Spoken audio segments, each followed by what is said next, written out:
And the character that they created for me, it was easy to relate to because of that. Because he's in retirement and he's coming out of retirement and he's like, God, what am I doing? And the whole midlife crisis thing. And I put on 25 pounds to play the character. Because I thought that would help with the physicality. And I did the same thing to play a video game journalist. So yeah, the relating to the character, it was really easy to get back in. Balls aside. And it was kind of nice to have that old change in. So, whatever. But it was great, man. It was just a wonderful experience. I recommend it to anybody. All right. Let's start with you, Breaking Bad fan. Beyond. With all these $200 million blockbuster movies coming out every year, $1 billion in 3 days, guys, how does that feel? That's a lot of stacks, isn't it? The big one! You talk about guys like, Brad Pitt, all these high-end actors that don't even come near that kind of money. How does that feel, guys, to be a part of something like that? Makes me want to strut. Why do you strut for a second? It really does. It makes me want to strut. Right? I'm proud as hell of it because we worked our asses off. People think that it's all fun and games. It's not. We worked our asses off. This guy would be sweating, and staying crazy at the end of the thing. That performance he did, that ain't easy. So, yeah, I'm proud. I'm real proud. I'm proud of these guys. I'm proud of our entire cast, and without them, it doesn't happen. It just doesn't. I mean, you've got that thing, that rock star thing, that GTA thing, but it's still got to be good. And then This is beyond good. This is so Feels awesome. cool. And then it's something that you can go and take with you through your old age, if God permit us to live that long. You can say I did that. My likeness, my voice, and my character is part of a billion, possibly multi-billion-dollar project. I can say to my son, I didn't do much, son, but I did that. Yeah, but that's Be well. man. It's a pleasure, it's an honor, man, and it's like I said, it's a dream come true. Congratulations. Thank you, bro.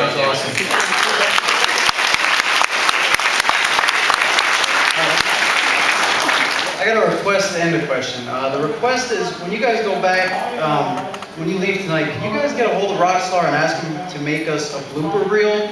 And maybe unused clips that were awesome. Question is, if you guys, each of you could pick another game and another character to voice besides, the one you just did, what game and what character would you each pick? Well, for me, man, I don't know if y'all know, but I've been saying it a lot in interviews, is if I could go back to San Andreas, man, I would play my cousin, which is my real cousin in life, CJ, who's a young man. So, I think they're running my family, man. So, and me and Melee, we got something coming up. It's gonna be a CJ and Franklin thing about to happen.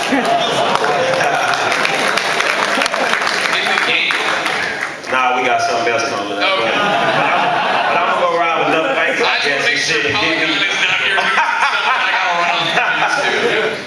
Nah, but we got that. That's my family, man. I just wanted y'all to know that, man. That Mayday is my family, and he's CJ, and it's ironic that I'm Franklin, man. That's crazy, man. That's real. Yeah, crazy. especially since everybody thought that you were CJ first. And Ice Cube. And I was Ray Liotta.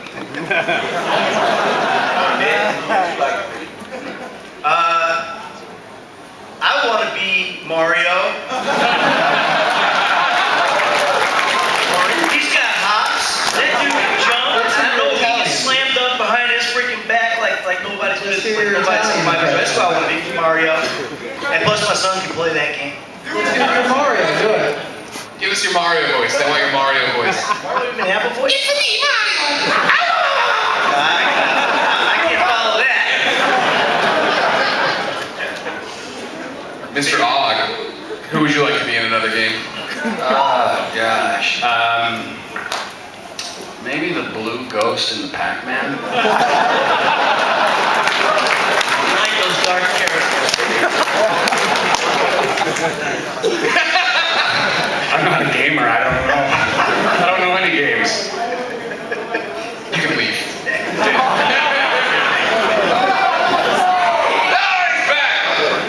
Thank you for your question. Next up. This is for Steven and for anything. Am I allowed to disclose spoilers for those who haven't young? No, it's related to the question I was asking, but if not, No spoilers. I don't think. Yeah, no All right. Very tough for you. Okay, I got another one. What kind of preparation did you take to bring the character of Trevor to life? Like, what influences did you draw from any particular actor or any particular person? I mean, the Trevor was definitely on the page. I mean, when you read this stuff, it's there. And so my job was to bring that to life. And obviously the physicalization and all of the things that Trevor does, I would add to. I would bring to the character, bringing it to life. But I mean, really the writing, that character, it's a credit to the writing. I mean, good writing for an actor, you just say those words, and it comes back to acting class 101. Say those words, and it comes true. Now, obviously, it was more than that, and so for, I mean, performances, Like if there was Matthias Schoenaerts, you know him? He's a Belgian actor. He did Bullhead. You know Bullhead? Yeah, one fan. The one person. So you see where I sat at the table, right? I was like watching my little arty indie films. And he did Rust and Bone. Him and Tom Hardy's performance in Bronson. If you look at Trevor, one of my initial things was, I want to kind of do a North American, because we didn't know the Canadian-American angle yet, a North American Bronson. Because that performance, he has the theatrics, he's got the violence, he's got that down, he's got the intensity, but he carries a sense of humor. Never takes himself too seriously. So that was a big influence. But there was certainly never any kind of ideas to copy, or that influenced me. And then and just some music, a lot of music I would listen to. like any particular Stuff. Taylor Swift? I'm just a little bit. It wasn't your typical shit. Like it's not. I'm not listening to Trent Reznor No, of course. or anything like that. Like there was music like City and Color, actually, who's just incredible. But it's acoustic, and it's make you cry music. But as an actor, I resonate with good passion. So that would get my up. And if that is up, then I'm fucking ready. So. Yeah, ready for anything. This is for Steven. So in GTA 5, there's a controversial torture mission I'm sure a lot of people know of. I think it was the Buy the Back mission. And a lot of people have been talking about this. So my question for you is, how did you feel voicing that mission, and what was your reaction when you found out about it, as far as what you can do, as far as pulling up the teeth and whatnot? Performing the mission? Yeah. Wasn't voicing. Like voicing over, like how did you feel about it as well? Not voice actors. Careful. Okay, fine. No, Acting. that scene was actually, it was one of the more technical scenes, so I honestly didn't get too worked up about it. I didn't it would be like Zero Dark 30 when they had that torture scene. If you're filming that on set, I would imagine you'd need to take a break after. You'd really need to just calm down. But with that scene in particular, the torture scene, there was a lot of technical things. And I'm also wanting to do a great job for the animators so they can animate well, and for everyone else. So when I had to do something like this, I'm thinking about not covering something on the other actor and not clicking heads. So because of the technical nature of that scene, I think it helped me not get too worked up about it. It was another scene that I had to do. Remember my lines, get my lines, do this. And then just have fun. Okay, just another day at the office, basically. Another day at the office, basically, what it was. Sorry, another day at the office. Yeah. Another day at the office. Yeah, I mean, in that case, the technical aspects of it made it another day at the office. I didn't have time to just think about what this was and the torture and is it this and what is it going to mean and then do I stand for this or no? It was a job. Cool. Thank you. Thank you. What's going on, guys? Is there anything small in the game, like small little details that really wowed you? For instance, switching from one character to another. So for instance, I switched to Trevor, and something crazy happened in my game that I asked other people if this happened to them, and nobody knows anything about it. He was in the bed with another guy, and then he walked out.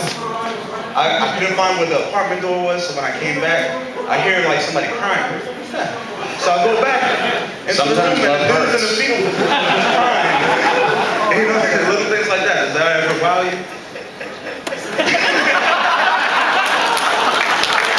That's the scene he lives for, man.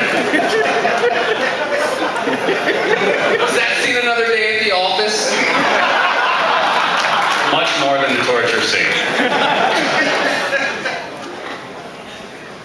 What was the question? What little things made wow you? Like, what are the little touches you put in the game that wow you?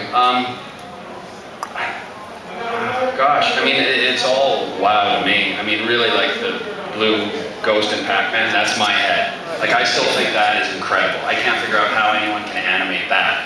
So for me, the entire world is amazing, and it could be from the little tiniest detail. Like I just saw the other day, a farmer glow that Trevor did that I never saw. Saw it at IGN.com, you should all go there. I saw it at IGN. And I was like, wow. So just even that, like there's so many over 3 years, right? So much that we did together, but anything in this game to me is mind-blowing. When we were at the New York Film Festival and saw it on a big screen and it was scored, Tangerine Dream was there, it was incredible. I felt so tiny because the world is so massive. And I think that's astounding, the people that did this. So the small, you know, just the screen coming on is like, wow, how? For me. Anything for you guys? With me, it was just, you know, when you switch from a character, you can be fully dressed and switch into another character and then switch back and you in your damn drawers and the tank top. I was like, shit. But that was good, you know, because you can go and spend some money and buy some new clothes. You know, it was real clever. It was fun and it was clever, man. That was like the best little small thing to me, man, that you can switch and be naked and then you just go reclothe yourself. So that was cool. The thing about the switches that's cool for me was that I enjoyed actually doing the switches, like shooting them, because you were able to, like as an actor, you want to have that life happening, and you just coming in, you just drop right into the other guy, to that guy's life, you know. So something's been happening, right? So I thought it was kind of cool to try to have whatever that was had happened actually cooking for me. So that when we did the switch, it was seamless and right into whatever was going on with life. So you're coming into a guy living his life rather than coming into, oh, I gotta do something. Yeah, someone started. You know, it was really cool that way. So the shooting of those things was really, they were only like this long, you know. It was you know, quick, but it was really cool to do that because you always got to create something. Thank you guys.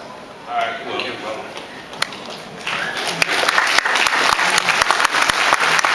Hi. I just wanted to say once again, I loved all your performances in the game. They were fantastic, and as you